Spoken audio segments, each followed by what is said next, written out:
अस्सलाम वालेकुम, welcome to the officers odyssey. I am Junaid Mazeen और आज का हमारा ये लेक्चर जो सीरीज़ ऑलरेडी चल रहा है आपके हेडमास्टर हेडमिस्ट्रेस या बाकी शॉर्ट एसेस के रिलेटेड, आज उसी सीरीज़ का एक और लेक्चर है जिसमें हम लोग इंट्रोडक्शन पैराग्राफ सीखेंगे कि इंट्रोडक्शन पैराग्राफ किस तरह लिखते हैं।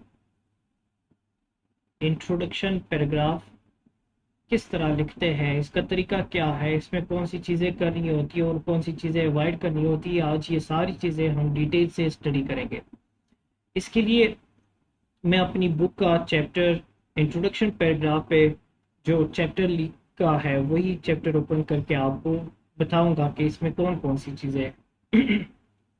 ये चैप्टर आपके हेडमास्टर हेडमिस्ट्रेस की बुक में भी मेंशन्ड है, ये चैप्टर आपके असिस्टेंट इन्वेस्टिगेशन ऑफिसर की बुक में भी मेंशन्ड है और स्पेसिफिकली हमारी एसए की book English SA and composition की बुक में भी ये चैप्टर मेंशन्ड है। तो देखते हैं इस चैप्टर को कि इंट्रोडक्शन पैराग्राफ क्या है, किस तरह लिखा जाता है। देखिए, दो चीज़ें होती है आपके पेपर में जो ये डिसाइड करता है कि आपने फेल होना है या पास होना है। उसमें नंबर वन जो चॉइस है, जो ऑप्शन है, नो डाउट वो है आपके टॉपिक सिलेक्शन का। आपका टॉपिक सिलेक्शन ही डिसाइड करता है कि आपने फेल होना है या पास होना है। उसके बाद जो the most important two things है वो एक आउटलाइन है और सेकंड है इंट्रोडक्शन। ये पढ़ते ही एग्जामिनर को पता चल जाता है कि इस बंदे ने आगे जाके ऐसे में क्या लिखना है। इंट्रोडक्शन से उसको आपकी इंग्लिश का पता चलेगा कि आपकी इंग्लिश कितनी स्ट्रांग है। आप इंग्लिश के स्ट्रक्चर्स जानते हैं, आप इंग्लिश एरर फ्री लिख सकते हैं, आपके पास एडुकेट वोकैबुलरी है या नहीं है, आपके पास कंटेंट है या नहीं है। तो ये सारी चीज़ें आपके आउटलाइंस और आपके इंट्रोडक्शन से पता चल जाता है। आपके आउटलाइंस आपके कंप्लीट ऐसे का एक ओवरव्यू देता है जिससे एग्जामिनर को ये अंदाज़ा भी हो जाता है कि इसके आर्गूमेंट्स कितने स्ट्रॉन्ग है। तो ये दो चीज़ें बहुत ही इंपॉर्टेंट है। अगर आपने काम करना है तो किसी भी ऐसे किसी यही दो पार्ट्स पे से काम करें, ये आपको आपका फेट डिसाइड करेगा कि आपने पास होना है या फेल होना है। द मूवमेंट आपका एग्जामिनर आपके इंट्रोडक्शन के आखिरी फुल स्टॉप तक पहुंच जाता है, इन्होंने डिसाइड कर लिया होता है कि इस बंदे ने अभी पास होना है या फेल होना है। आपने अगर काम करना है, प्रैक्टिस करना है, तो इन दो एरियाज पर काम करें, एक आउटलाइन और एक है इंट्रोडक्शन। अब इंट्रोडक्शन है क्या? देखिए, जिस तरह नाम से पता चलता है कि ये किसी भी टॉपिक को इंट्रोड्यूस करवाता है, इंट्रोडक्शन। लेकिन ऐसे में क्या है? क्या ऐसे में भी यही काम करता है कि ये टॉपिक को इंट्रोड्यूस करवाता है या ये कुछ और है? ऐसे में ये दोनों काम करता है, ये टॉपिक को भी इंट्रोड्यूस करवाता है और ये आपके कंप्लीट ऐसे का ओवरव्यू भी प्रोवाइड करता है। बुक्स के इंट्रोडक्शन चैप्टर में और आपके ऐसे के इंट्रोडक्शन में थोड़ा सा फर्क है। बुक के इंट्रोडक्शन चैप्टर में वो एक कंप्लीट चैप्टर होता है, वन चैप्टर होता है जिसमें वो किताब की सारी चीज़ें उसी में बता देते हैं कि उसमें वो फिर दो टेक्निक्स यूज़ करते हैं। इधर वो पूरी बुक की समरी उसी चैप्टर में दे देते हैं, और जो बुक है वो जहाँ से स्टार्ट हो रही है उसके लिए वो एक ग्राउंड बनाते हैं। तो same is the case with your एसे। उसी में भी इंट्रोडक्शन, ऐसे में भी इंट्रोडक्शन इसी तरह लिखा जाता है, लेकिन फ़र्क ये है कि इसमें सिर्फ एक ही पैराग्राफ का इंट्रोडक्शन होता है। इंट्रोडक्शन एक से ज़्यादा पैराग्राफ का नहीं होना चाहिए, सिर्फ एक ही पैराग्राफ का इंट्रोडक्शन होना चाहिए, इसीलिए हम इसको कहते हैं इंट्रोडक्शन पैराग्राफ। अब ये क्या है? ये एग्जामिनर को ये बताता है कि आप इस एसे में आगे जाकर क्या डिस्कस करेंगे। आप एग्जामिनर के साथ एक प्रॉमिस करते हैं कि मैंने आगे जाके एसे में ये सारी चीज़ें प्रेजेंट करनी है। अब जो कैंडिडेट्स इंट्रोडक्शन पैराग्राफ में कुछ और लिखते हैं जबकि एसे में कुछ और डिस्कस कर लेते हैं, तो यहाँ से ही आपका एसे फेल हो जाता है। आपने जो प्रोमिसेस एग्जामिनर के साथ अपने इंट्रोडक्शन में की है, आपने आगे जाके वो सारे के सारे प्रूफ करने हैं और फिर लास्ट में कंक्लूजन में ये बताना है कि एग्जामिनर साहब, मैंने जो प्रोमिसेस आपके साथ की थी वो सारे मैंने साबित कर दी। उसके बाद ये हमेशा पहला पैराग्राफ होता है और ये हमेशा एक ही पैराग्राफ होता है। अब आते हैं इसके स्ट्रक्चर पर कि इंट्रोडक्शन के पैराग्राफ में कितने पार्ट्स होते हैं। नॉर्मली इंट्रोडक्शन के पैराग्राफ में 3 पार्ट्स होते हैं। जब आप अपने इंट्रोडक्शन को इन 3 पार्ट्स में डिवाइड करेंगे तो आपको इंट्रोडक्शन लिखने में आसानी होगी, और आप कोशिश करें कि आप इसी तरह करें। देखिए, आप लोगों ने अक्सर देखा होगा कि बुक्स डिफरेंट टाइप्स की होती है। एक है, मैं यहाँ पर बता देता हूँ, एक बुक्स है आपकी फिक्शन की बुक्स, और एक है आपकी साइंटिफिक बुक्स।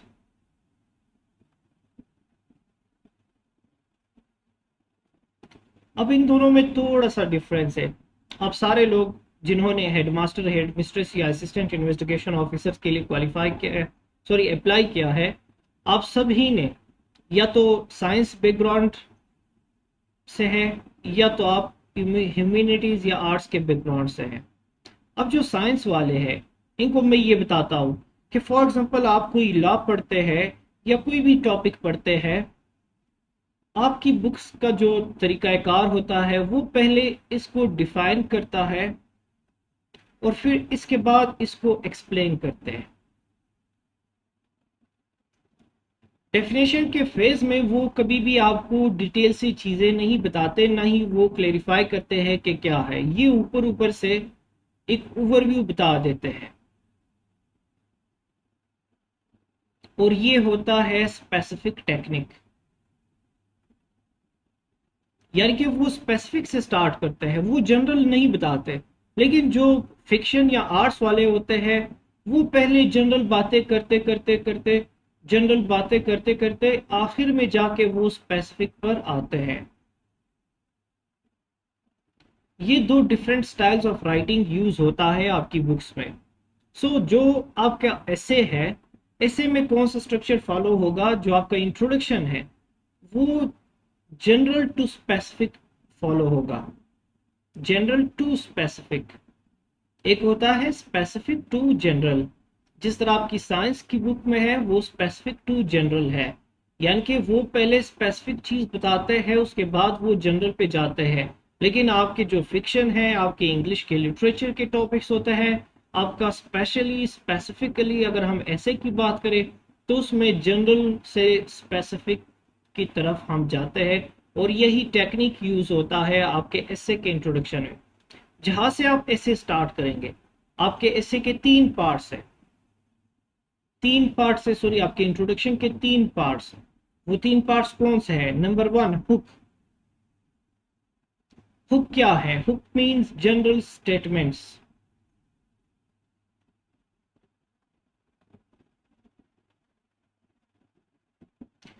उसके बाद फिर क्या होता है? उसके बाद कुछ इंट्रोडक्शन में यहां पर summary of the introduction, summary of your एसे लिखा जाता है, समरी ऑफ द एसे। और थर्ड पार्ट में आपका थीसिस स्टेटमेंट आता है। जबकि कुछ लोग इस तरह भी कर लेते हैं कि वो सेकंड नंबर पे थीसिस स्टेटमेंट लिखते हैं और उसके बाद आपके कंप्लीट एसे का ओवरव्यू, या हम ये कह सकते हैं कि आपके आउटलाइंस को फिर डिस्कस कर लेते हैं। ये तीन पार्ट्स होते हैं आपके एसे के इंट्रोडक्शन के। जो हुक सेक्शन है उसमें क्या होता है? जो भी आपका टॉपिक हो, उस टॉपिक के रिलेटेड जनरल स्टेटमेंट्स होते हैं, और वो जनरल स्टेटमेंट्स लीड करता है आपको अपने टॉपिक की तरफ, यानी कि जनरल टू स्पेसिफिक आपको लेकर जाता है। तो ये तीन पार्ट्स होते हैं हमारे इंट्रोडक्शन पैराग्राफ के। यहाँ पर मैंने डिस्कस किया है ये इंट्रोडक्शन स्ट्रक्चर सीएसएस के लिए है, लेकिन अगर आप लोगों ने बी यूज करना है तो आप सिर्फ और सिर्फ ये काम करें कि यहाँ पर बाकी डिफरेंस कुछ नहीं है, स्ट्रक्चर सेम रहेगा। जो डिफरेंस होगा वो है सेंटेंसेस का, नंबर ऑफ सेंटेंसेस का। अगर यहाँ पर सीएसएस में आप 6 सेंटेंसेस का जनरल स्टार्ट लेते हैं तो फिर आप अपने हेड मास्टर और हेड मिस्ट्रेस के एग्जाम्स में आप एक या दो सेंटेंसेस के जनरल स्टेटमेंट्स दें, उसके बाद अपना थीसिस स्टेटमेंट दें, उसके बाद आप अपने जो आउटलाइंस लिखे हैं, आउटलाइंस बनाए, हमने इसको डिटेल में डिस्कस किया था कि आउटलाइंस किस तरह बनाते हैं। उसमें हम लोगों ने ये भी डिस्कस किया था कि हमारे आउटलाइंस में टोटल होंगे 5 हेडिंग्स या 4 मेन हेडिंग्स, जिसमें इंट्रोडक्शन और कंक्लूजन भी इंक्लूडेड है, इंट्रोडक्शन और कंक्लूजन भी इंक्लूडेड है। इन सब को मिला के हमारे इतने ही पैराग्राफ्स होंगे, और फिर जो रिमेनिंग हेडिंग्स है उन हेडिंग्स के सब हेडिंग्स भी होंगे, उन हेडिंग्स के सब हेडिंग्स भी होंगे। अब आपने क्या करना है, जैसे ही आप यहाँ पर अपना जनरल स्टेटमेंट या जनरल स्टार्ट कंप्लीट कर लेते हैं, उसके बाद तीसरी स्टेटमेंट लिखे।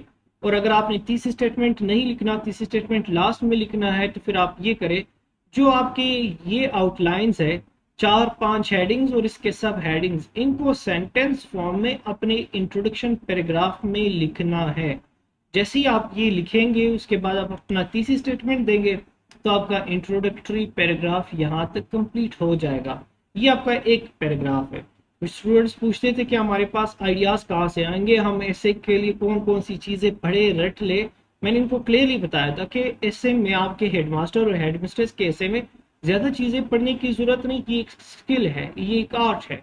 देखिए, जिस तरह इंट्रोडक्शन पैराग्राफ ऑलरेडी उन्हीं चीजों पर है जो चीजें आपके पास ऑलरेडी मौजूद है, इसी तरह कंक्लूजन भी पैराग्राफ इसी तरह है।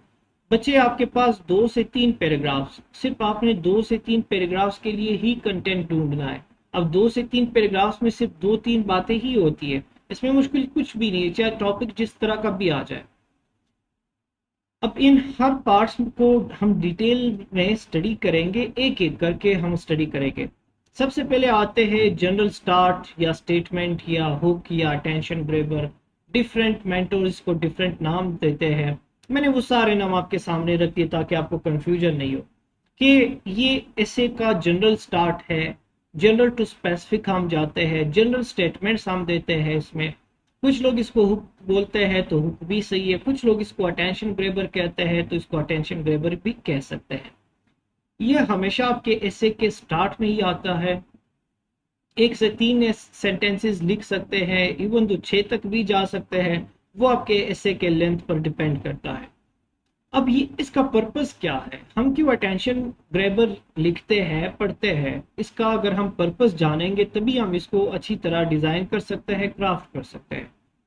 इसका पर्पस ये है कि जो आपका एग्जामिनर है वो आपके ऐसे जैसे ही पढ़े वो अट्रैक्टेड हो,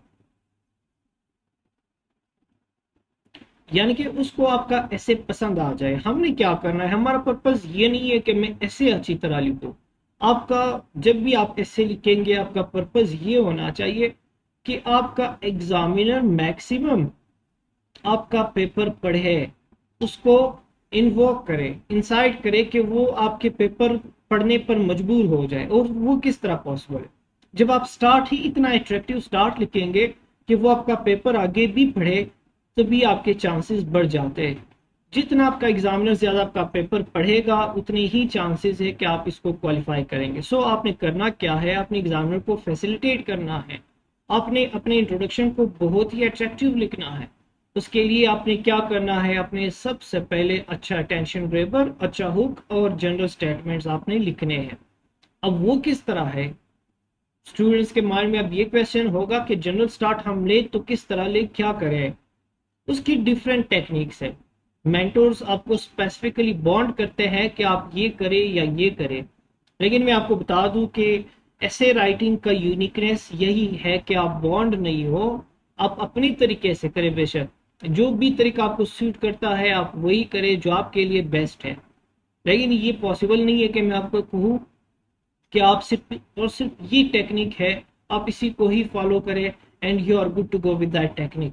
इस तरह बिल्कुल भी नहीं है। हर स्टूडेंट की, हर कैंडिडेट की कैपेबिलिटीज डिफरेंट होती है, वो कुछ चीज़ें अच्छी तरह पिक कर सकते हैं, कुछ चीज़ें वो पिक नहीं कर सकते। सो यहाँ पर डिफरेंट टेक्निक्स है इंट्रोडक्शन के, जनरल स्टार्ट के लिए या हुक के लिए या अटेंशन ग्रैबर के लिए, जो कि आपके इंट्रोडक्शन पैराग्राफ का 1 पार्ट है आउट ऑफ 3 पार्ट्स। सबसे पहले जो भी टॉपिक दिया गया है हो, उस टॉपिक के रिलेटेड आप बैकग्राउंड इंफॉर्मेशन दें। यानी कि अगर डेमोक्रेसी पे टॉपिक है तो फिर उस डेमोक्रेसी का बैकग्राउंड बता दे, ये भी आपका जनरल स्टेटमेंट हो जाएगा। इसे भी हुक कहते हैं, इसे भी अटेंशन ग्रैबर कहते हैं। अगर आपने ये नहीं करना तो फिर आप कोटेशन भी दे सकते हैं। आप कोटेशन लिखे और कोटेशन को अपने एसे के साथ रिलेट करें। कुछ स्टूडेंट्स क्या करते हैं, कोटेशन वो लिख देते हैं, तो फॉर एग्जांपल यहाँ पर वो ऐसे का स्टार्ट ही कोटेशन से ले लेते हैं। यहाँ पर इन्होंने कोटेशन मार्क्स लगा दिए और यहाँ से यहाँ तक इन्होंने कोटेशन कंप्लीट कर दिया और कोटेशन मार्क्स क्लोज करके नीचे उस ये कोटेशन जिसका है उस बंदे का नाम लिख लेते हैं और बस यहाँ से फिर अपना इंट्रोडक्शन शुरू कर लेते हैं।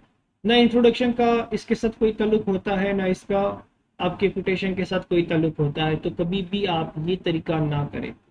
अगर आपने कोई कोटेशन लिखना भी है या आपने कोई वर्स लिखना है या अगर आपने कोई पोइट्री लिखनी है, तो वो पोइट्री ये लाजमी है कि वो आपके इंट्रोडक्शन के साथ, आपके एसे के साथ लिंक्ड हो, तभी वो ठीक है, तभी वो रेलिवेंट है।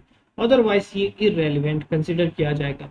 दूसरी बात, जब भी आप कोटेशन से स्टार्ट लेंगे या किसी पोइट्री से स्टार्ट ले या कोई पुरानिक वर्ड्स से स्टार्ट ले या किसी हदीस से स्टार्ट ले, तो याद रखें आपने उसको अपने इंट्रोडक्शन के पैराग्राफ से अलग नहीं लिखना, बल्कि इसको इसी के साथ अटैच करना है, यानी कि यहाँ से लिखना है। अलग से आप लाइन छोड़ के नहीं लिख सकते। अगर आप अलग से लिखेंगे सो इट मीन्स कि आप कुछ और ही कर रहे हैं। दूसरी बात, देखिए कोटेशन लिखना अच्छी बात है, लेकिन क्या आपके पास इतने कोटेशंस हैं कि आप इसको जाके फिर बॉडी पैराग्राफ्स में भी डिस्कस कर लो, वहां पर भी लिखो। This is a powerful tool. Quotation आपके पास पावरफुल टूल है। किस चीज के लिए? जस्टिफिकेशन के लिए। हम लोगों ने बॉडी पैराग्राफ में पढ़ा था कि आपको दो चीजें चाहिए, एक है क्लेम किसी भी पैराग्राफ को लिखने के लिए और दूसरा है जस्टिफिकेशन। सो जब आपके पास क्लेम होगा, उसको जस्टिफाई करने के लिए आपके पास एक कोटेशन होगा, लेकिन वो कोटेशन आपने ऑलरेडी अपने इंट्रोडक्शन में यूज किया होगा, तो फिर आप यहाँ पर जस्टिफिकेशन में क्या लिखेंगे? आपके पास लिखने के लिए कुछ होगा ही नहीं। सो ये एडवाइस है कि आप कोटेशन, अगर आपके पास है पावरफुल कोटेशन है और आपको लगता है कि इसकी बॉडी पैराग्राफ में जरूरत पड़ सकती है, तो फिर आप उसको इंट्रोडक्शन में ना लिखे। इसके बाद है नेक्स्ट क्या है, हम इंट्रोडक्शन को किसी स्टोरी से भी स्टार्ट कर सकते हैं और वो स्टोरी लाजमी हमारे इंट्रोडक्शन के साथ रिलेटेड होनी चाहिए। वो स्टोरी आप ऐसे ही बना सकते हैं, ख्याली स्टोरी भी हो सकती है, एक्चुअल स्टोरी भी हो सकती है, जिस तरह हम कहते हैं एनेक्डोट है, ये भी हो सकता है। तो आप कुछ भी स्टार्ट करें। मैं फॉर एग्जांपल एक एग्जांपल देता हूँ कि पुअर्टी पे एक टॉपिक आया, तो एक स्टूडेंट ने लिखा कि पुअर्टी बहुत ज़्यादा बढ़ गई है। अब वो एग्जामिनर को चेक करना चाहता है, तो उसने ये लिखा कि हमारे हमसाये के घर में चोरी हो गई थी और जब देखा सुबह सारे लोग इकट्ठे हो गए तो देखा घर में जेवरात भी पड़े हैं और पैसे भी पड़े हैं, लेकिन चोरी हो गई थी। अब ये पता नहीं कि क्या चोरी हुआ। अगली रात फिर से चोरी हो गई, फिर सारे इकट्ठे हो गए, फिर देखा सारी वो महंगी चीजें तो पड़ी हुई है लेकिन चोरी हुई है, चोर आए थे, पता नहीं चल रहा कि क्या चीजें इन्होंने चोरी की। तीसरी रात फिर से चोरी हुई, फिर बाद में जब ये लोग आए इनको पता चला कि जो चोर आए थे इन्होंने किचन से खाने की चीजें चोरी की थी। अब अगर इस हद तक गुर्बत बढ़ गई है कि चोर बजाय पैसे के वो जाके खाने की चीजें चोरी करते हैं, सो इट मीन्स कि पुअर्टी बहुत ज्यादा बढ़ गई है। अब ये है एक एनेक्डोट, ठीक है। आप भी इसी तरह कोई भी स्टोरी बना के ना, वो अट्रैक्टिव स्टोरी हो, वो एग्जामिनर को अट्रैक्ट करे, आप इस तरह अपने अटेंशन ग्रैबर या हुक को स्टार्ट कर सकते हैं। इससे हटकर आपने बहुत सारी किताबें देखी होंगी, आपने बहुत सारे आर्टिकल्स देखे होंगे जिसमें जो राइटर होता है वो पहले सीरीज ऑफ क्वेश्चंस लिखता है, यानी कि वो क्वेश्चंस करता है, एक क्वेश्चन कर दिया, दूसरा क्या, तीसरा क्या, चौथा क्या, पांचवा क्या, यानी कि वो क्वेश्चंस कर करके उस बंदे को, जो रीडर है, उसको इतना अट्रैक्टिव बनाता है कि इतना अट्रैक्ट करता है कि वो बंदा जो पढ़ने वाला होता है वो सोच रहा होता है कि मैंने इन क्वेश्चंस का आंसर ढूंढना ही है। अब वो आंसर कहाँ पे होगा? वो बताता है कि मेरे आगे जो आने वाले पैराग्राफ है उसमें इन सारे क्वेश्चंस का आंसर है। सो ये भी एक टेक्निक है जनरल स्टार्ट के लिए, इंट्रोडक्शन को जिस तरह हमने स्टार्ट करना होता है। उसके बाद सीरियस इफेक्ट्स। अब ये क्या है? सीरियस इफेक्ट्स क्या है? सीरियस इफेक्ट से भी हम लोग अपने इंट्रोडक्शन का स्टार्ट कर सकते हैं। मैं एक एग्जांपल देता हूँ कि एक बंदा है, वो बीमार है और वो चले जाते हैं डॉक्टर के पास, और वो बंदा बीमार किस चीज का है? वो है कैंसर का बीमार, कैंसर का मरीज है। अब उसको नहीं पता कि मैं कैंसर का मरीज हूँ। वो जाके डॉक्टर के पास जाता है, चेकअप करवाता है, तो डॉक्टर उसको बताते हैं डॉक्टर को जैसे ही रिपोर्ट सामने आते हैं, डॉक्टर को पता चल जाता है कि इस बंदे को कैंसर है। अब ये डायरेक्टली इसको नहीं बता सकते कि आपको कैंसर है, तो वो क्या करते हैं, डॉक्टर इनको बताते हैं कि पता है आजकल तो बीमारियों के इलाज भी आ गए, साइंसदान इतने आगे हो गए, बदकिस्मती से वो पाकिस्तान के नहीं बाकी कंट्रीज के, कि आजकल दुनिया में ऐसी कोई भी बीमारी नहीं है जिसका इलाज मुमकिन नहीं हो। तो फिर क्या होता है, होता ये है कि वो जो मरीज सामने बैठा होता है वो भी कहते हैं कि जी वाकई ऐसा ही है, ये अंग्रेज बहुत तेज है, बहुत काबिल है, ये लोग यहाँ तक भी पहुंच गए कि इवन दो ये कैंसर की भी इलाज करा सकते हैं। अब इसको तो नहीं पता कि डॉक्टर यही पॉइंट प्रूव करना चाहता है, तो डॉक्टर बता देते हैं कि हाँ वाकई इस तरह है।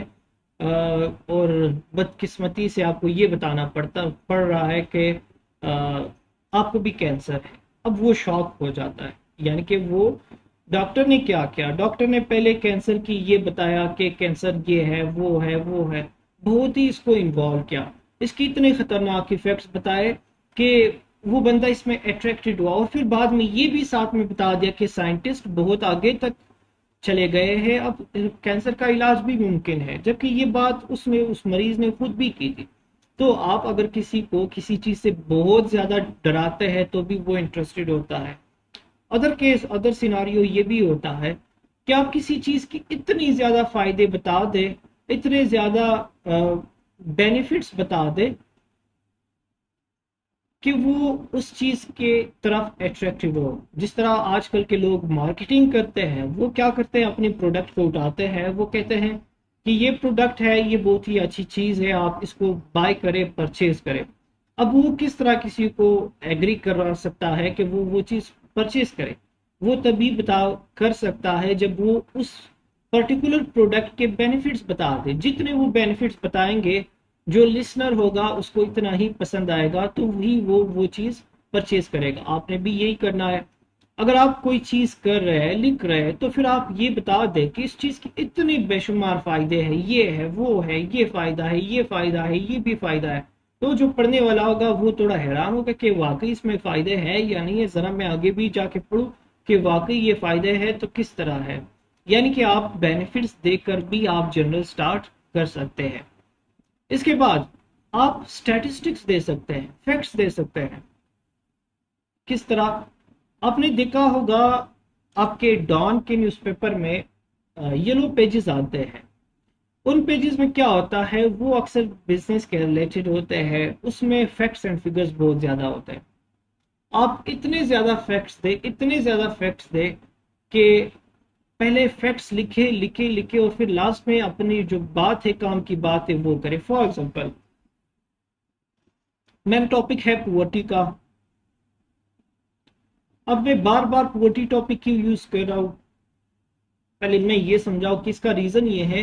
पुअर्टी सबको पता है कि पुअर्टी है, वजूहत क्या है, कॉजेस क्या है, रीजंस क्या है, इफेक्ट्स क्या है। देयरफॉर मैं इस तरह सिंपल टॉपिक्स उठाता हूँ। जैसे ही हमारी ये सीरीज कंप्लीट हो जाए, फिर हम कम्प्लेक्स टॉपिक्स की तरफ जाएंगे, उसकी ब्रेक डाउन करेंगे, प्रॉपर उस पर लिखेंगे। अच्छा जी, पुअर्टी टॉपिक है, और हमारा जो टेक्निक है वो है स्टैटिस्टिक्स का, कि जनरल स्टार्ट में हम स्टैटिस्टिक्स किस तरह लिखे। मैं जस्ट एग्जांपल दे रहा हूँ। बताना इस तरह है कि स्टार्ट आप स्टैटिस्टिक्स इस तरह लेंगे कि ईयर 2021 में तकरीबन 20 लोगों ने खुदकशी की, सुसाइड की। उसके बाद 2022 में फिर जाके 25 लोगों ने की, और इसी तरह करते करते 2025 तक हर साल 5-5 लोग एक्स्ट्रा उस पहले के फिगर में ऐड होते रहे, और इतने लोगों ने सुसाइड की।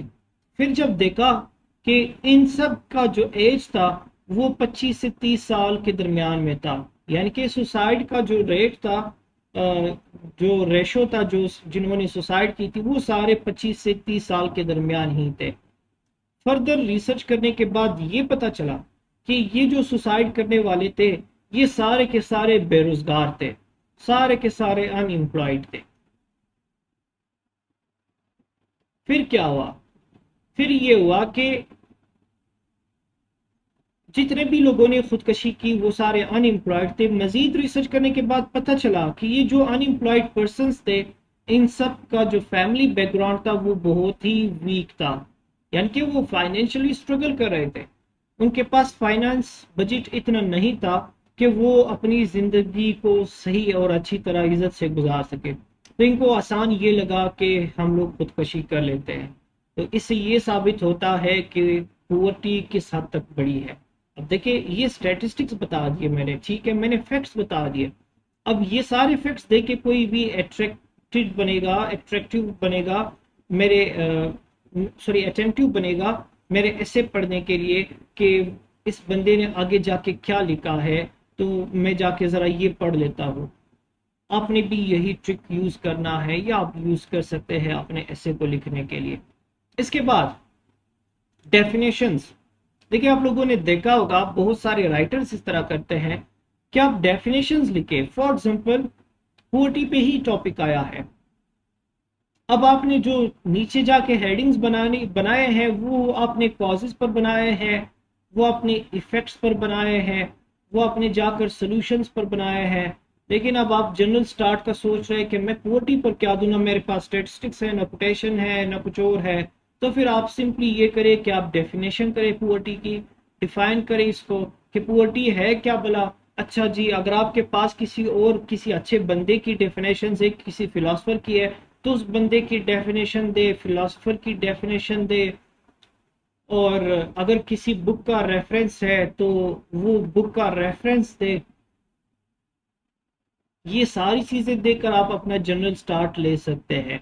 और इवन तो अगर मैं ये कहूँ कि ये जो इससे ऊपर के टेक्निक्स मैंने बताए उससे ज्यादा सेफ तरीका यही है कि आप डेफिनेशन से ही स्टार्ट कर ले। कोई भी टॉपिक आपको मिले उसमें कोई की टर्म उठा के ना उसके डेफिनेशन से स्टार्ट कर ले, आपका अच्छा हुक, अटेंशन ग्रेबर या जनरल स्टेटमेंट्स बन जाएंगे। अब यही मैंने बता दिया कि की टर्म्स। देखिए, आपको टॉपिक मिला, ठीक है, टॉपिक में है 3 की टर्म्स। वो की टर्म्स क्या है? फॉर एग्जांपल, टॉपिक है कि वीक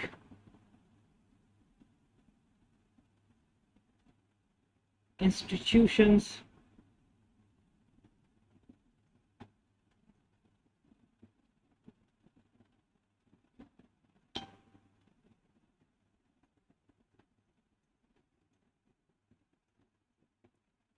या आपका टॉपिक है आर्टिफिशियल इंटेलिजेंस अ ब्लेसिंग और कर्स। देखिए, मैंने यहाँ पर 2 टॉपिक्स लिखे, ठीक है, वीक इंस्टीट्यूशंस ऑफ पाकिस्तान। ऐसे ही मैं एग्जांपल दे रहा हूँ, या मैंने ये लिखा कि आर्टिफिशियल इंटेलिजेंस अ ब्लेसिंग और कर्स। अब यहाँ पर कुछ की टर्म्स देखने को मिलते हैं। एक है यहाँ पर इस टॉपिक में इंस्टीट्यूशंस है और इस टॉपिक में है आर्टिफिशियल इंटेलिजेंस।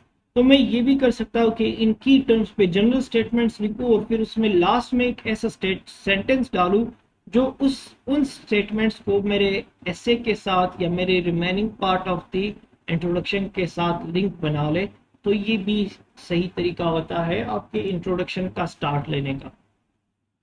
ये है आपके इंट्रोडक्शन के डिफरेंट टेक्निक्स। लेकिन याद रखें कि ये सारे टेक्निक्स आपके लिए नहीं है। आप ये ना सोचे कि मैं ये भी यूज कर सकता हूँ, ये भी यूज कर सकता हूँ, ये भी। ये बहुत डिफिकल्ट होता है। जो बंदा ज्यादा प्रैक्टिस करता है सिर्फ वही इसको कर सकता है। जिसमें सबसे सेफ ऑप्शन है आपके पास डेफिनेशन का। अगर आपके पास डेफिनेशन है तो वेल एंड गुड, और अगर आपके पास तो स्टैटिस्टिक्स है तो भी ठीक है। नहीं तो फिर आगे मैं जाके बताऊंगा, जब मैं टाइप्स ऑफ इंट्रोडक्शन पढ़ाऊंगा तो आपको पता चलेगा कि और कौन सी टेक्निक्स है और उसको किस तरह लिख सकते हैं। वो इससे भी आसान है। इसके बाद है तीसरी स्टेटमेंट। इस पर डिटेल से लेक्चर पड़ा हुआ है, आप वो लेक्चर देख लीजिए। इसी प्लेलिस्ट पे ही पड़ा हुआ है यूट्यूब पर, आप वो चेक करें कि तीसरी स्टेटमेंट क्या है, हम किस तरह लिखते हैं, कंस्ट्रक्शन करने का तरीका क्या है, उसका लोकेशन कहाँ पर होता है, पोजीशन कौन सा होता है, चाहे वो आउटलाइन में हो, इंट्रोडक्शन में हो या कंक्लूजन के पैराग्राफ में हो, हम कहाँ पर लिखते हैं। थर्ड पार्ट है समरी ऑफ द आउटलाइन या जिस्ट ऑफ द आउटलाइन। ये क्या होता है? देखिए, ये जो आपने आउटलाइंस बनाए हैं, उन आउटलाइंस को आपने अपने इंट्रोडक्शन के पैराग्राफ में सेंटेंसेस फॉर्म में लिखना है। जब आप उसको सेंटेंसेस फॉर्म में लिखेंगे तो एक तो आपका इंट्रोडक्शन थोड़ा बड़ा हो जाएगा और ये आपके कंप्लीट ऐसे का ओवरव्यू देगा, तो एग्जामिनर को पता चल जाएगा कि इसने आगे जाके क्या लिखना है। और ये वो जगह है जहाँ पर हम प्रॉमिस करते हैं ये और तीसरी स्टेटमेंट कि सर हमने आगे जाके ये सारी चीज़ें आपको बता देनी है। अब आते हैं इंट्रोडक्शन के टाइप्स पर। इंट्रोडक्शन के डिफरेंट टाइप्स होते हैं, इंट्रोडक्शन कोई एक टाइप का नहीं है। ऊपर जो मैंने जितनी भी चीज़ें बताई, ये जो कि आप जनरल स्टार्ट किस तरह ले सकते हैं, ये सारे इंट्रोडक्शन के टाइप्स में ही होते हैं। हम हुक के बेसिस पर ही इंट्रोडक्शन के टाइप्स को डिस्कस कर लेते हैं। हुक के बेसिस पर इंट्रोडक्शन के टाइप्स है, एक डायरेक्ट इंट्रोडक्शन है, एक इनडायरेक्ट इंट्रोडक्शन है और एक मिक्स्ड इंट्रोडक्शन है। मिक्स्ड इंट्रोडक्शन क्या होता है? मिक्स्ड इंट्रोडक्शन में डायरेक्ट और इनडायरेक्ट की कंबाइनेशन है। अब हम पहले ये समझते हैं कि डायरेक्ट इंट्रोडक्शन क्या है, उसके बाद इनडायरेक्ट इंट्रोडक्शन पर जाते हैं। पहले डायरेक्ट इंट्रोडक्शन की बात करते। डायरेक्ट इंट्रोडक्शन क्या है? डायरेक्ट इंट्रोडक्शन में ये होता है कि जो आपका हुक है, जो आपका अटेंशन ग्रेबर है, उसका आपके एसे के साथ डायरेक्ट लिंक होता है। उसमें क्या होता है, हम अपने एसे के स्टेटमेंट को ही ब्रीफ बैकग्राउंड देके उसको उधरी खत्म कर देते हैं। अब किस तरह? फॉर एग्जांपल आपका एसे है डेमोक्रेसी पर। अब डेमोक्रेसी का अगर आप डायरेक्ट इंट्रोडक्शन बनाते हैं और डायरेक्ट हुक देते हैं तो तरीका क्या है? आपने बैकग्राउंड देना होगा, आपने उसी टॉपिक के रिलेटेड, यानी कि आप एक्स्ट्रा की टर्म्स डिस्कस नहीं कर रहे, वही टॉपिक ही डिस्कस कर रहे। उसकी या तो हिस्ट्री बता रहे हैं, बहुत पीछे की हिस्ट्री, या थोड़ी मतलब कुछ अरसे पीछे की हिस्ट्री आप लिख रहे हैं, तो ये आपका डायरेक्ट स्टार्ट होता है। अब किस तरह बैकग्राउंड किस तरह हम लिखते हैं, हिस्ट्री किस तरह लिखते हैं? हिस्ट्री लिखने के दो तरीके होते हैं, टू वेज होते हैं हिस्ट्री को लिखने के लिए। एक तरीका ये है कि जो आपका टॉपिक है, फॉर एग्जांपल मैंने आपको बता दिया कि डेमोक्रेसी मेरा टॉपिक है, ठीक है। अब डेमोक्रेसी पर मैं क्या करूंगा, pre historic period of the topic लिखूं पहले। प्री हिस्ट्रिक पीरियड क्या, यानी कि जब डेमोक्रेसी नहीं था उससे पहले क्या था, प्री हिस्ट्रिक पीरियड प्लस उसके साथ साथ फिर जब डेमोक्रेसी पैदा हुआ फिर क्या हुआ, और फिर उसके साथ साथ अभी क्या सिचुएशन है, ये सारे अगर मैं दूं तो ये है मेरा डायरेक्ट स्टार्ट हुक का। ये अच्छा टेक्निक है, आप यूज कर सकते हैं। कोई भी टॉपिक आ जाए, अगर आपके पास बाकी ना कोटेशन है, ना एनेक्डोट है, ना स्टोरी बन रही है, तो आप सिंपली ये बता दें। फॉर एग्जांपल आर्टिफिशियल इंटेलिजेंस पे टॉपिक आया, आपको नहीं पता कि इस पर कोई कोटेशन क्या है, कोई स्टेटिस्टिक्स क्या है, आप सिंपली ये बता दें कि आर्टिफिशियल इंटेलिजेंस से पहले क्या था, सारे ह्यूमंस काम कर रहे थे, चाहे वो पब्लिक सेक्टर में हो या प्राइवेट सेक्टर में हो, चाहे वो आईटी के सेक्शन में हो या चाहे किसी और वर्क में हो, सारे के सारे ह्यूमन से काम लिया जाता था। लेकिन अभी वही काम एआई मिनटों में कर देता है, ठीक है। पहले क्या था, फिर ये जब बर्थ हुआ, कब बर्थ हुआ, क्या हुआ, ठीक है, और फिर मौजूदा क्या सिचुएशन है, ये बता देना। ये आपका एक तरीका होता है। दूसरा तरीका क्या होता है, आप ये प्री हिस्ट्री निकाल दे, यानी कि इसके बर्थ होने से पहले क्या था वो निकाल दे। Simply birth of the topic लिखे और प्रेजेंट लिखे, ये दूसरा टेक्निक है, ये भी ठीक है और ये भी ठीक है। यानी कि अगर आप प्री हिस्ट्री पीरियड लिखे या ना लिखे फर्क नहीं पड़ता, वो आपके आपके स्टाइल ऑफ राइटिंग, आपके टाइम, आपके लेंथ ऑफ द पैराग्राफ पे डिपेंड करता है। अब यहाँ पर हमारे पास एक एग्जांपल है कि democracy in Pakistan hopes and hurdles, ये टॉपिक है। इस टॉपिक में नॉर्मली लिखना क्या होगा, अगर हम इसकी आउटलाइन की बात करें तो आप पहले डेमोक्रेसी पे कुछ लिखेंगे, आफ्टर इंट्रोडक्शन डेमोक्रेसी बताएंगे पाकिस्तान में सिचुएशन क्या है डेमोक्रेसी की, फिर उसके बाद आप आएंगे होप्स पर, पहले हार्डल्स पर, फिर उसके बाद होप्स पर आएंगे। अच्छा जी, यहाँ पर हम देखते हैं कि इसका हुक अगर हमने बनाना हुआ और वो भी डायरेक्ट या इनडायरेक्ट वे से, तो फिर हम किस तरह बनाएंगे। अगर हम डायरेक्ट की बात करें तो हमने हिस्ट्री दे रही होगी, किस चीज की, डेमोक्रेसी की, डेमोक्रेसी इन पाकिस्तान की history, pre history of the topic के डेमोक्रेसी से पहले क्या था, फिर उसके बाद डेमोक्रेसी आई और फिर प्रेजेंट, यानी कि इसमें जो पॉइंट्स इंक्लूड होंगे वो कौन से पॉइंट्स होंगे। अगर हम फर्दर इसको सिंप्लीफाई करें, एक ये पॉइंट होगा कि evolution of nation state and concept of government, यानी कि ये नेशन स्टेट, ये कंट्रीज, ये पहले नहीं थे, पहले क्या था, पहले सिटी स्टेट्स हुआ करते थे, उनका अलग सिस्टम था। फिर उसके बाद नेशन स्टेट सिस्टम आया। अब nation state treaty of Westphalia के बाद ये सारी चीज़ें आ गई। आपने ये बताना है कि नेशन स्टेट किस तरह आया, ठीक है, और फिर उसके बाद गवर्नमेंट्स बने और ये गवर्नमेंट्स किस तरह बने। फिर इसी के साथ आप ये लिखे कि form different forms of government कौन से होते हैं, ठीक है। Democracy is a form of government, लेकिन this is not the only form of government, और भी फॉर्म्स ऑफ गवर्नमेंट है। तो फिर आप वो भी बता दें कि और कौन से टाइप्स है। और फिर उसके बाद आप आ जाए कि डेमोक्रेसी इवॉल्व हुई, और फिर ओरिजिन ऑफ डेमोक्रेसी, और फिर डेमोक्रेसी की कैरेक्टरिस्टिक्स, और डेमोक्रेसी पाकिस्तान में पास्ट में, प्रेजेंट में, और फिर यहाँ तक आपका कंप्लीट हो जाता है आपका जनरल बैकग्राउंड, ठीक है। ये मैंने लेंथी बता दिया। अगर आप इस पर एक एक सेंटेंस लिख देते हैं तो भी आपके 5-6 सेंटेंसेस हो गए, लेकिन अगर आप इन सबको मर्ज करके 1-2 सेंटेंस लिखे तो भी ठीक है। अब इन केस अगर हमने दूसरे टेक्निक से यही डायरेक्ट स्टार्ट लेना हुआ तो फिर हम क्या करेंगे, ये जो ऊपर के दो है एवोल्यूशन, यानी कि टॉपिक का प्री हिस्ट्री, टॉपिक के आने से पहले की हिस्ट्री को निकाल दें। ये दोनों निकाल दें, यहां से शुरू करें तो भी ठीक होगा। ये होते हैं आपके indirect start, sorry direct start of the introduction. अब इसी तरह एक और एग्जांपल है जेंडर इक्वलिटी। अगर जेंडर इक्वलिटी पे टॉपिक आ जाए या जेंडर पे टॉपिक आ जाए तो आप अपना हुक इससे भी स्टार्ट कर सकते हैं कि ह्यूमन सोसाइटी किस तरह इवॉल्व हुई, फिर जेंडर के रोल्स क्या आते, फिर मेन पावरफुल हुए, क्यों पावरफुल हुए। क्योंकि हिस्ट्री में भी अगर हम देखें, लिटरेचर में भी देखें, तो इन्होंने हर जगह मेल को डोमिनेंट लिखा है और वुमेन को ड्यूसाइल लिखा है। और फिर आप ये भी देखें कि वुमेन को हमेशा वीक समझा जाता है, क्यों? क्योंकि ये परसेप्शन बनाया गया है। ये हिस्ट्री में ये बातें लिखी गई थी कि वुमेन इज वीक, वुमेन का काम यही है कि वो सिर्फ घर को संभाले। फिर जाके जब सेकेंड वर्ल्ड वॉर हुआ, वर्ल्ड वॉर्स में ही इनको थोड़ा रोल मिला। जब इनके मर्द सारे बॉर्डर्स पर गए तो फिर काम करने के लिए कोई नहीं था, तब जाके वुमेन का थोड़ा रोल बना, और फिर जाके आहिस्ता आहिस्ता ये हिस्ट्रीज में भी आ गई। फिर डिफरेंट मूवमेंट्स शुरू हो गई वुमेन के लिए, फिर वुमेन के राइट्स के लिए, फिर डिफरेंट फेमिनिस्ट मूवमेंट्स आ गई। यानी कि बहुत सारी चीजें थी। फिर किस तरह जेंडर इक्वालिटी का कंसेप्ट इवॉल्व हुआ, कहाँ से इन लोगों ने ये स्टार्ट किया कि हमें भी राइट्स चाहिए, हम भी मेल्स के इक्वल ही है, और फिर प्रेजेंट स्टेटस क्या है, इनको कितना राइट्स मिलते हैं।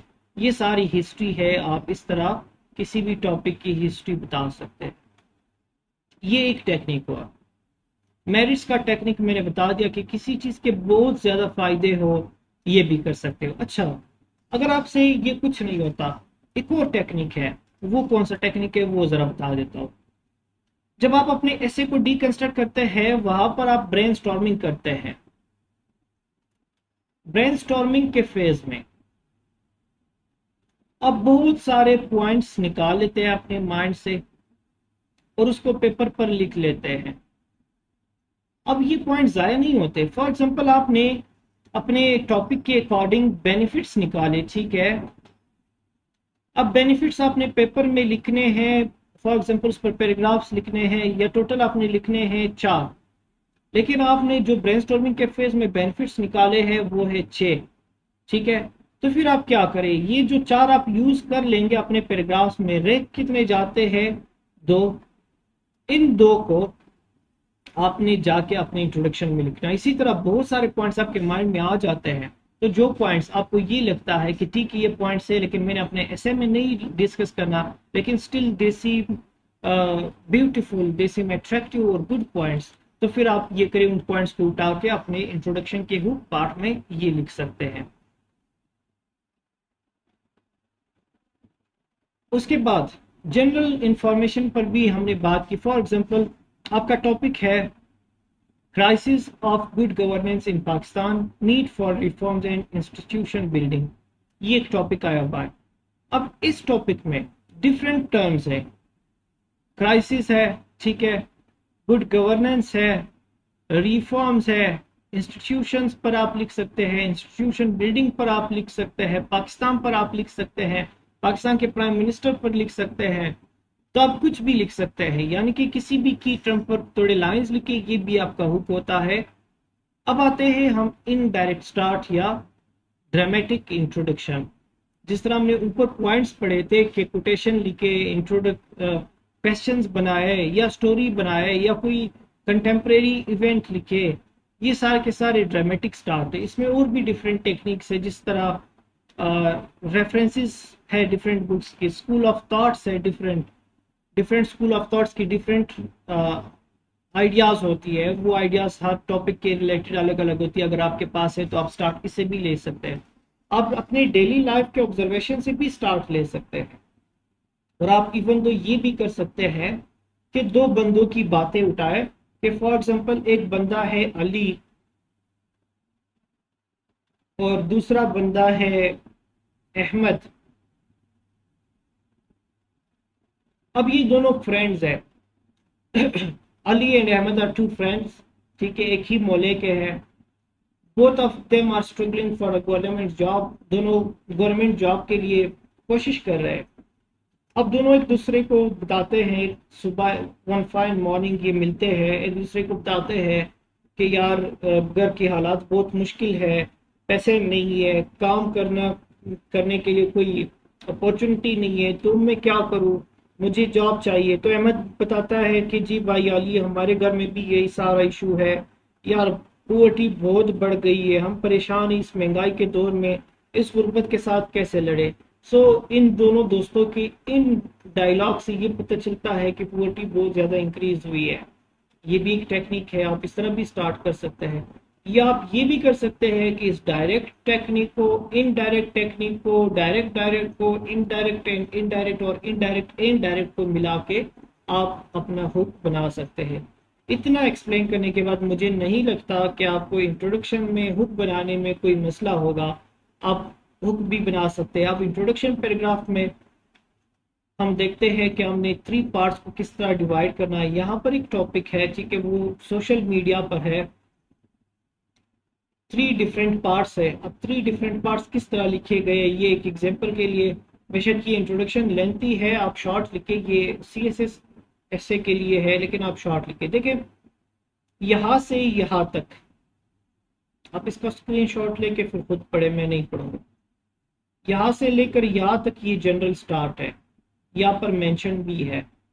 और फिर इसके बाद जनरल स्टार्ट जैसे ही खत्म हो जाता है, फिर ये तीसरी स्टेटमेंट शुरू होता है। और तीसरी स्टेटमेंट के बाद इस ऐसे में जितने भी पॉइंट्स है, वो सारे के सारे उन पॉइंट्स का क्रक्स लिखा है यहाँ पर। तो अभी यही करें, इन 3 पार्ट्स में अपने इंट्रोडक्शन को डिवाइड करें और आपको पता चल जाएगा कि किस तरह इंट्रोडक्शन लिखते हैं। Thank you so much. अल्लाह हाफिज़।